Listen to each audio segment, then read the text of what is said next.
Les climato-sceptiques peuvent toujours nier l'évidence, mais les effets de l'activité humaine demeurent indéniables sur notre planète. Il suffit de suivre l'actualité mondiale. Les typhons, la sécheresse, la désertification, les inondations, conséquences des épisodes de fortes et anormales précipitations, de la fragilité des sols et des fonds de neige sont légion ces dernières années.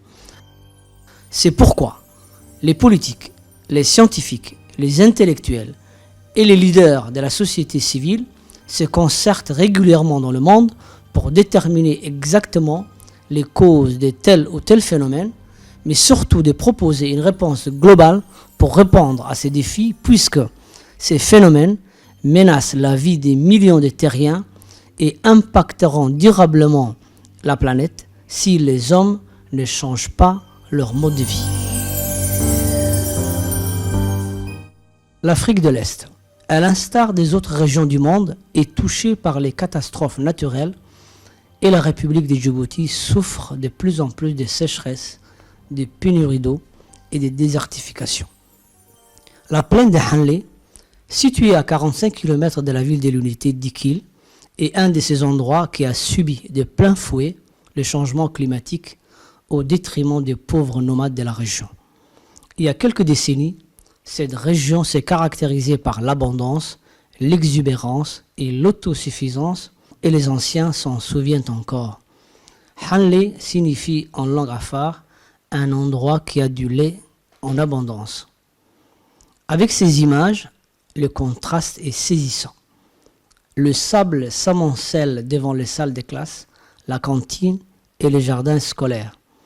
La cour de récréation s'est transformée en une immense dune de sable qui gêne considérablement le déplacement des enseignants et le mouvement des élèves. Derrière les salles de classe, le sable arrive et dépasse les 4 mètres. L'école de Hanlé serait engloutie par le sable si les habitants et la communauté éducative ne se battaient pas quotidiennement. Selon le gardien, malgré les efforts du ministère, ces sables qui nous envahissent causent de sérieux problèmes au fonctionnement car ils pénètrent même la cantine de l'école.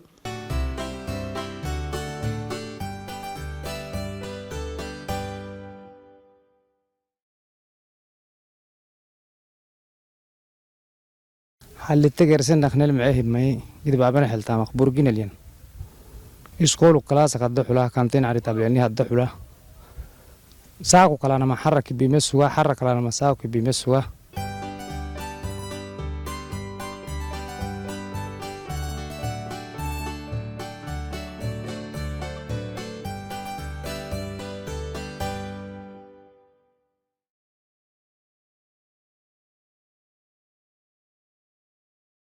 Bref, cette région démontre combien les changements climatiques impactent la vie de nos concitoyens. D'où cet atelier qui nous permettra de jeter les bases de la future politique nationale pour l'éducation au développement durable. Le ministère de l'Éducation nationale et de la formation professionnelle s'associe aux autres ministères pour bâtir et mettre en œuvre cette politique nationale.